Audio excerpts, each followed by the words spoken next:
యువగళం సభకి ఆహ్వానించిన జాతీయ అధ్యక్షులు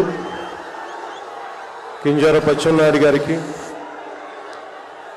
రాష్ట్ర తెలుగుదేశం అధ్యక్షులు కింజరాపు అచ్చెన్నాయుడు గారికి, తెలుగుదేశం జాతీయ అధ్యక్షులు శ్రీ నారా చంద్రబాబు నాయుడు గారికి, యువ నాయకులు, తెలుగుదేశంని ముందు తరంకి నడిపిస్తున్న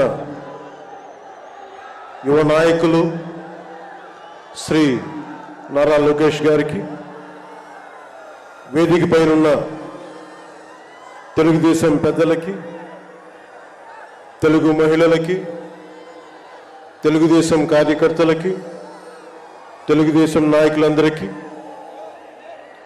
పేరు పేరున నా హృదయపూర్వక నమస్కారం. ఈ వేదిక పైన ఉన్న జనసేన నాయకులకి, పిఏసి చైర్మన్ నాదెళ్ల మనోహర్ గారికి, ఇక్కడికి వచ్చేసిన జన సైనికులకి, సభకు మద్దతుగా వచ్చిన వీర మహిళలకి నా హృదయపూర్వక నమస్కారం. మా సోదరులు, సోదర సమానులు శ్రీ నందమూరి బాలకృష్ణ గారికి నా ప్రత్యేక నమస్కారం. ఈ సభని, యువగళాన్ని సభలా జరుగుతుంది, నన్ను ఆహ్వానించాలని ప్రతిపాదన వచ్చినప్పుడు నేను నాదెళ్ల మనోహర్ గారికి ఒకటి చెప్పాను. 220 రోజులు పైచిలుకు పాదయాత్ర చేసి 3000 కిలోమీటర్ల పైగా నడిచి 97 నియోజకవర్గాలు ప్రత్యక్షంగా అక్కడున్న ప్రజల కష్టాలన్నీ, సాధక బాధలు తెలుసుకొని, ఇది లోకేష్ గారి రోజు, ఇది ఆయన రోజున ప్రత్యేకించి ఆయనే ఉండాలి తప్ప ఇంకా వేదిక పైన నేను ఉండడం సబబా అంటే కాదు, మీరు ఖచ్చితంగా ఉండాలి అని లోకేష్ గారు మనస్ఫూర్తిగా నన్ను ఆహ్వానిస్తే 4 దశాబ్దాలు సుదీర్ఘ అనుభవంతో ముఖ్యమంత్రిగా, ప్రతిపక్ష నాయకులుగా శ్రీ నారా చంద్రబాబు నాయుడు గారు ఆహ్వానం మేరకు మనస్ఫూర్తిగా నేను ఈ ఆహ్వానాన్ని మన్నించి ఇక్కడికి వచ్చాను. పాదయాత్ర జగన్ గారి పాదయాత్ర లాంటిది కాదు, ఇది బొగ్గలు మీరే పాదయాత్ర కాదు, ఇది కష్టాలు తెలుసుకున్న పాదయాత్ర, మాటలతో ఉన్న పాదయాత్ర కాదు, చేతలతోటి చూపించే పాదయాత్ర. అలాంటి పాదయాత్రని చేసిన లోకేష్ గారికి మనస్ఫూర్తిగా నా ధన్యవాదాలు తెలుపుకుంటా ఉన్నాను. ఒకసారి నాకు పాదయాత్ర చేస్తున్నప్పుడు చాలా అసూయ ఉంటుంది. నేను నడుద్దామంటే నాకు నడవనిచ్చే పరిస్థితి ఉండదు. పాదయాత్ర వల్ల చాలా అనుభవాలు ఎదురవుతాయి, చాలా మందితో సాధక బాధలు తెలుసుకోవచ్చు, కష్ట సుఖాలు పంచుకోవచ్చు. అలాంటి అవకాశం నాకు లేనందుకు ఈరోజు నాకు చాలా బాధగా. అలాంటి నాకు రాని అవకాశాన్ని లోకేష్ గారు దిగ్విజయంగా చేయటం, పూర్తి చేయడం నాకు చాలా ఆనందంగా ఉంది. మన ఆంధ్రప్రదేశ్ స్ఫూర్తి భారతదేశానికి చాలా కీలకమైనది. ఈ రోజున భాషా ప్రయుక్త రాష్ట్రాలు ఏర్పడ్డాయి అంటే పుట్టి శ్రీరాములు గారి బలిదానం, త్యాగ ఫలితం. ఆయన స్ఫూర్తి వల్ల ఈ రోజున మనకి భాషా ప్రయుక్త రాష్ట్రాలు ఏర్పడ్డాయి. సో భారతదేశానికి మనం చాలా స్ఫూర్తినిచ్చిన నేల ఇది. అలాగే ఐఏఎస్లు, ఐపీఎస్లు ఉమ్మడి ఆంధ్రప్రదేశ్కి రావాలని ఉవ్విళ్ళూరేవారు. ఈ ఐఏఎస్ అకాడమీల్లో, నైనిటాల్లో ఉండే అకాడమీస్లో ప్రతి ఐఏఎస్ అధికారి చెప్పేది ఆంధ్రప్రదేశ్ ఒక మోడల్ స్టేట్, అది అక్కడికి వెళ్ళాలి. ఈ రోజున అలాంటి ఆంధ్రప్రదేశ్ ఎందుకు వెళ్ళకూడదో ఆ మోడల్ కింద అయిపోయింది ఈ జగన్ గారి నాయకత్వంలో. నేను చంద్రబాబు గారు జైల్లో అన్యాయంగా పెట్టినప్పుడు నాకు చాలా బాధ కలిగింది.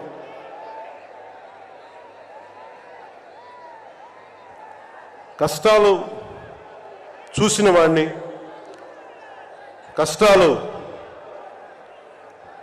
దగ్గరగా పెద్దల నుంచి చిన్నప్పటి నుంచి చూసిన వాడిని, కష్టాలు అనుభవించిన వాడిని, ఓటమి వచ్చినప్పుడు ఒంటరితనం ఎలా ఉంటుందో తెలిసిన వాడిని, ముఖ్యంగా శ్రీ నారా చంద్రబాబు నాయుడు గారి కుటుంబ సభ్యులు వేదన అర్థం చేసుకున్నవాడిని, శ్రీమతి భువనేశ్వరి గారి బాధని దూరం నుంచే అర్థం చేసుకున్నవాడిని. నేను ఏమి ఆశించి మద్దతు ఇవ్వలేదు. మనిషి కష్టాల్లో ఉన్నప్పుడు నా వంతు సాయంగా ఉండాలి అని చెప్పి బయటికి వచ్చి రాజమండ్రి జైలు వారిని మాట్లాడి ఇన్ని దశాబ్దాలు సుదీర్ఘ రాజకీయ అనుభవంతో జాతీయ స్థాయిలో ఎన్డీఏ లాంటి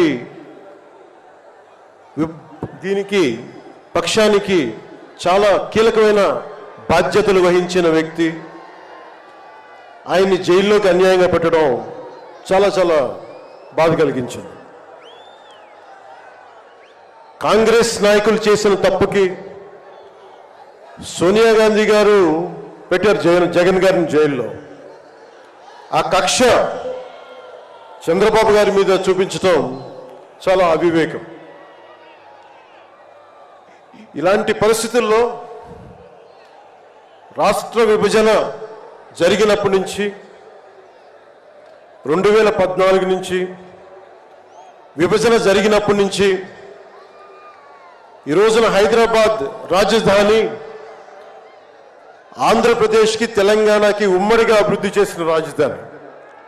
మనకి రాజధాని లేకుండా విభజన జరిగి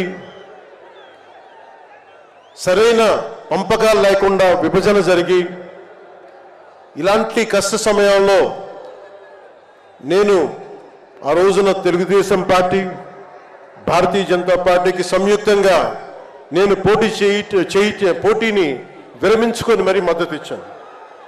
దానికి కారణం కూడా ఒక దశాబ్దం పాటు ఒక పార్టీని నడపాలి అంటే చాలా బలమైన అనుభవం ఉండాలి. కూర్చొని అనుభవంతో భవిష్యత్తులో పార్టీ చాలా అవసరం అని చెప్పి నేను ఒక దశాబ్ద కాలం పాటు ప్రత్యక్ష రాజకీయాల్లో ఉందాం అని ఆలోచించి ఆ రోజున తెలుగుదేశం పార్టీకి మద్దతు తెలిపాం. ప్రభుత్వం వచ్చింది ఆ రోజున. దురదృష్టవశాత్తు చిన్న అభిప్రాయ భేదాలు కావచ్చు, కమ్యూనికేషన్ గ్యాప్ వల్ల కావచ్చు 2019లో అది ముందుకు తీసుకెళ్ళలేకపోయాం. ఆ తీసుకెళ్ళలేని లోటు, దాని తాలూకు రియాక్షన్ వైఎస్ జగన్ ప్రభుత్వం వచ్చేసింది. నేను ఏ రోజున కూడా ఒక దశాబ్దం కాలం పాటు చాలా సుదీర్ఘమైన అనుభోగిలో రాజకీయాలకు ఈ ఆంధ్రప్రదేశ్కి కావాలి, నా వంతు కృషి నేను మద్దతు ఇద్దామని ఆ ప్రయత్నంలో మనం మిస్ అయ్యాం. దాన్ని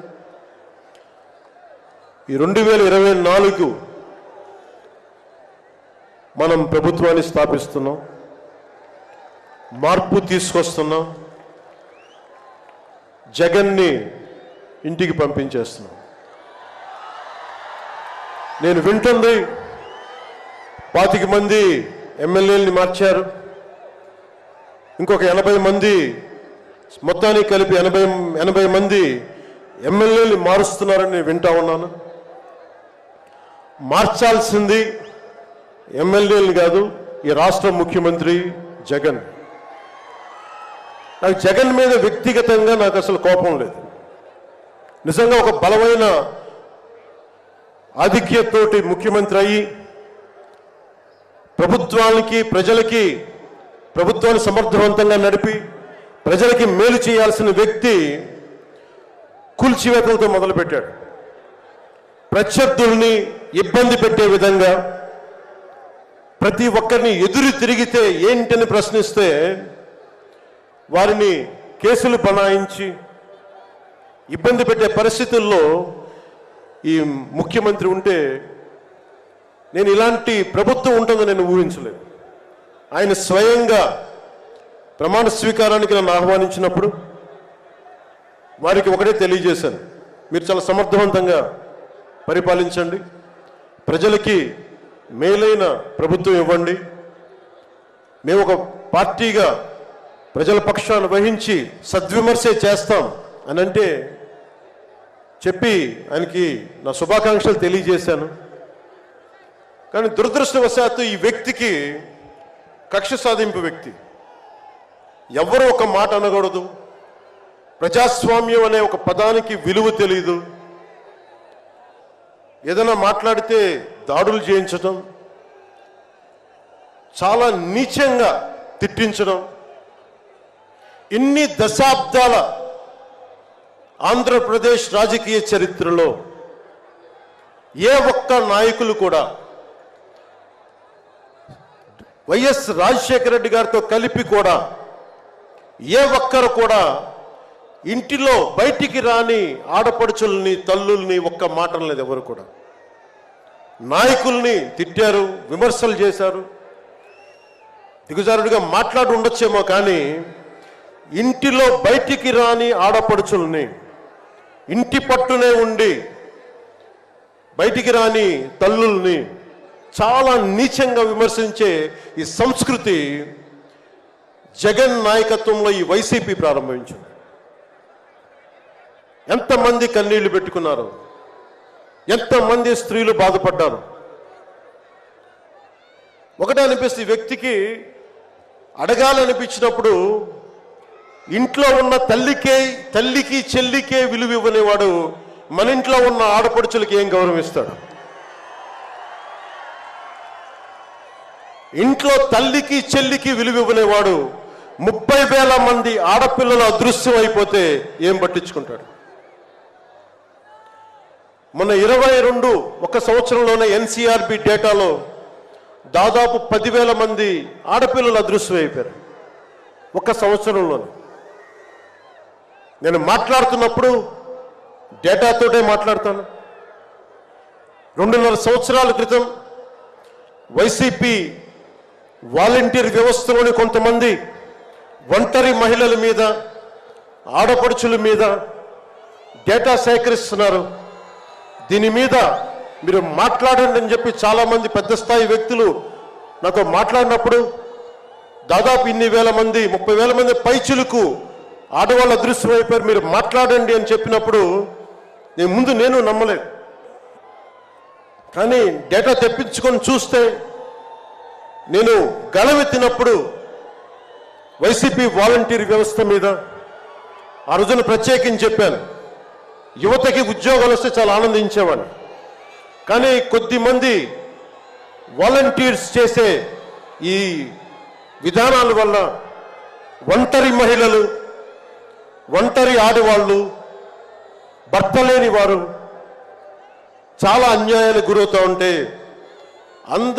అన్నింటికి తెగించి నేను ఎప్పుడు గొంతెత్తినా ఓట్లుని బేస్ చేసుకొని మాట్లాడను, మార్పుని బేస్ చేసుకొని మాట్లాడతాను, మార్పుని ఆధారం చేసుకొని మాట్లాడతాను. వారాహి యాత్రలో ఆ రోజు ప్రారంభిస్తే నా మీద విపరీతమైన దాడులు జరిగినాయి, విపరీతమైన విమర్శలు, కువిమర్శలు అన్నిటినీ భరించాం. చివరికి విశాఖపట్నంలో కూడా నేను ఎయిర్పోర్ట్ నుంచి మనకి పార్టీ కార్యక్రమాలకు వస్తూ ఉంటే పోలీసుల చేత నన్ను రానివ్వకుండా చేసి, ప్రజలు నమస్కారం చేస్తుంటే ప్రతి నమస్కారం చేయడానికి కూడా ఒక ఉన్నత స్థాయి అధికారి చాలా నీచంగా మాట్లాడి కూర్చోమని చెప్పే స్థాయికి వెళ్ళిపోయింది ప్రభుత్వం. పొరపాటున ఆయన పక్కనే స్టాండింగ్ ఇన్స్ట్రక్షన్స్ వస్తూ ఉన్నాయి అధికారికి. పొరపాటున ఆయనకి స్పీకర్ ఫోన్ నొక్కుకుపోయింది అధికారులు మాట్లాడుతూ ఉంటాయి. మనందరికీ తెలిసిన, మాట్లాడితే అన్నిటికీ అన్ని శాఖలకి మంత్రి అయిన ఒక పెద్ద మనిషి ఆయన గొంతు వినిపిస్తూ ఉంది. ముందుకు వెళ్ళనివ్వకండి, కూర్చోబెట్టండి, ఇవన్నీ మాట్లాడుతూ ఉన్నారు ఆయన. నాలాంటి వాడికే ఇలాంటి ఇబ్బందులు వస్తే సగటు మనిషికి ఎలా ఉంటుందో మీరు ఆలోచించండి. సుదీర్ఘమైన అనుభవం ఉన్న శ్రీ చంద్రబాబు గారికే ఇలాంటి పరిస్థితులు వచ్చినప్పుడు సగటు మనిషికి ఎలా ఉంటుంది? చాలా అనుభవజ్ఞులైన ఒక్కొక్క సీనియర్ నాయకులకే ఇలాంటి పరిస్థితులు ఉంటే రేపొద్దున భవిష్యత్తులో ఇంకొక మారు వైసీపీ ప్రభుత్వం వస్తే ఎవ్వరూ ఇళ్లలో ఉండలేరు, ఆంధ్రప్రదేశ్లో ఉండలేరు, పెట్టుబడులు రావు. ఇవన్నీ మారాలి. నేను 2021లో ఇప్పటం సభలో వైసీపీ వ్యతిరేక ఓటు చీలనివ్వను.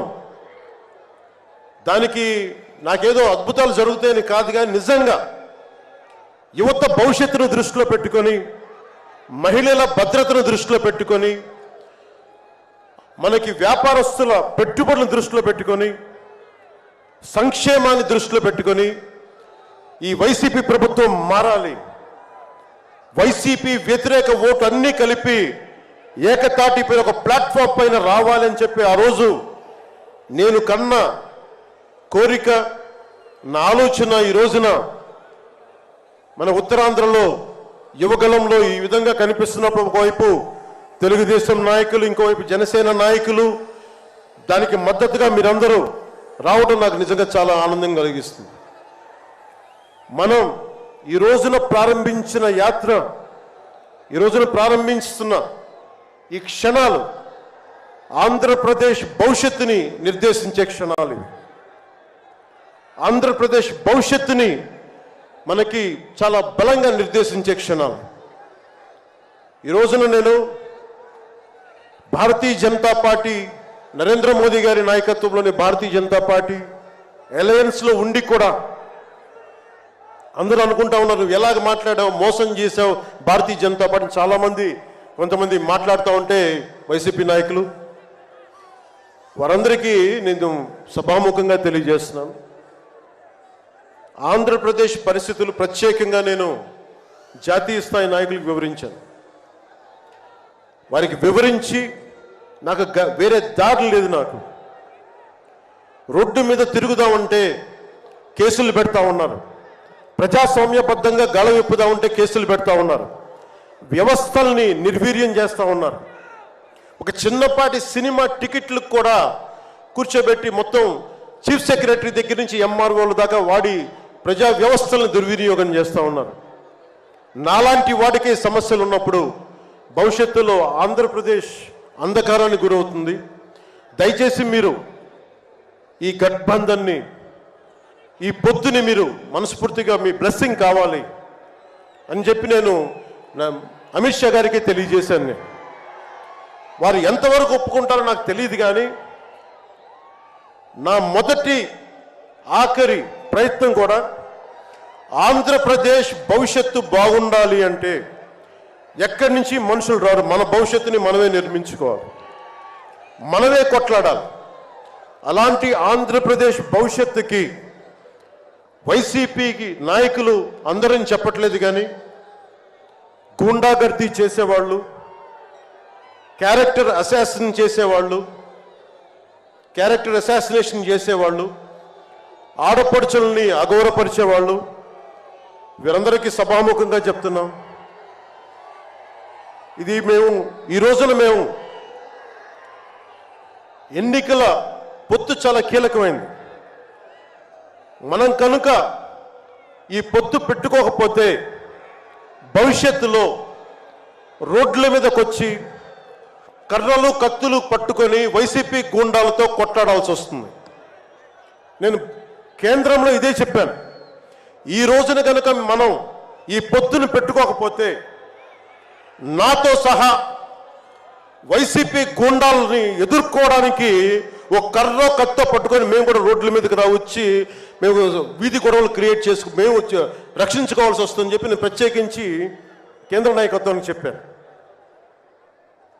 ఎందుకంటే భవిష్యత్తులో ఇంకొకసారి వైసీపీ వస్తే నేను 2019లో కూడా చెప్పాను, ప్రతి కొండని కోనని వీళ్ళు దోచేసుకుంటారని. వీరికి ప్రజాస్వామ్యం మీద గౌరవం లేదు వీరికి.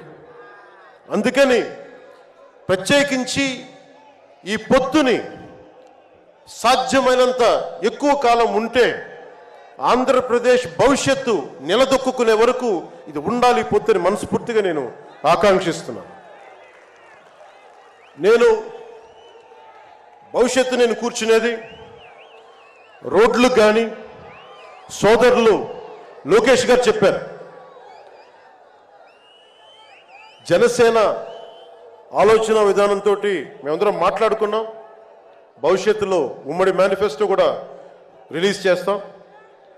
దాంట్లో ముఖ్యంగా నేను చెప్పదలుచుకుంటుంది ఇన్ఫ్రాస్ట్రక్చర్, రోడ్లు కానీ, హెల్త్ కేర్ కానీ, primary health care centres, secondary health care centres, tertiary health care centres, అలాగే మనకి యువతకి ఉపాధి అవకాశాలు, గవర్నమెంట్ ఎంప్లాయీస్కి సిపిఎస్ రద్దు మీద ఎలాంటి నిర్ణయం తీసుకోవాలి, రెబీరో గారు పెట్టినట్టుగా పోలీస్ రిఫార్మ్స్ ఇంప్లిమెంటేషన్, అలాగే టీచర్లకి ఉద్యోగాల భర్తీ, రైతులు, కౌలు రైతులు, ఉద్యానవన రైతులు, సెరికల్చర్ రైతులు, ఆక్వా రైతులకి లాభసాటిగా ఎలా ఉండాలి, ప్రభుత్వ పాఠశాలలు, సంక్షేమ హాస్టల్ స్థితిగతుల్ని ఎలాగ మార్చాలి, అంగన్వాడీ కార్యకర్తలకు ఎలాగ అండగా ఉండాలి, పంచాయతీల్ని ఎలా బలోపేతం చేయాలి, మత్స్యకారులకి, గిరిజనులకి, దళితులకి ఎలాంటి పథకాలుంటే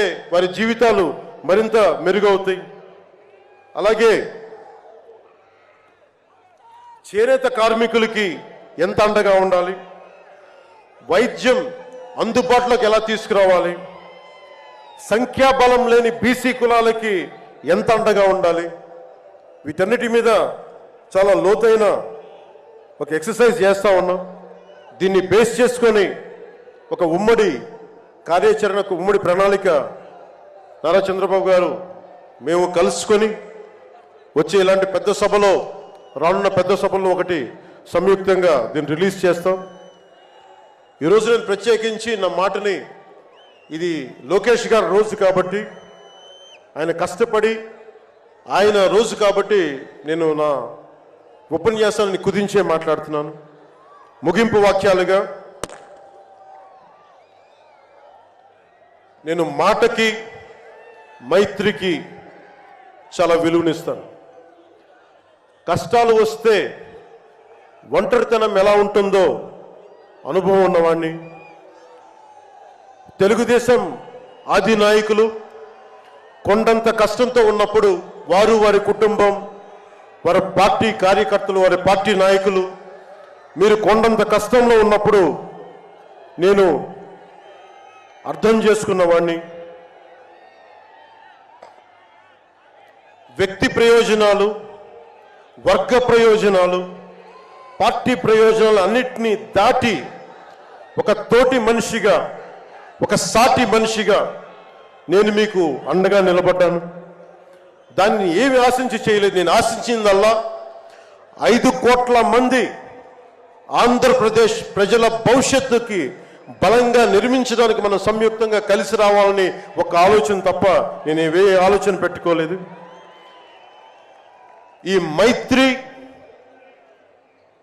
ఈ స్ఫూర్తి అందరూ సమిష్టిగా వచ్చే చాలా సంవత్సరాల వరకు దీన్ని కాపాడుకోవాలని ఆశిస్తూ నా ఉపన్యాసాన్ని ముగిస్తున్నాను. మీ అందరికీ పేరు పేరున ధన్యవాదాలు తెలుపుకుంటూ, ఇందాక లోకేష్ గారు చెప్తున్నట్టుగా హలో ఏపీ చెప్పుకుందాం ఒకసారి. Hello AP, hello AP. వైసీపీకి బాయ్ బాయ్ చెప్దాం, మన ప్రభుత్వాన్ని స్థాపించుకుందాం, భవిష్యత్తు నిర్మించుకుందాం అని తెలియజేసుకుంటూ మీ అందరికీ పేరు పేరున ధన్యవాదాలు తెలుపుకుంటూ తెలుగుదేశం జనసేన మైత్రి వర్ధిల్లాలి, ఇది చాలా అద్భుతంగా సాగాలని మనస్ఫూర్తిగా కోరుకుంటూ దీనికి బీజేపీ అధినాయకత్వం సంపూర్ణమైన ఆశీస్సులు అందజేస్తారని మనస్ఫూర్తిగా ఆకాంక్షిస్తూ సెలవు తీసుకున్నాను. జై హింద్.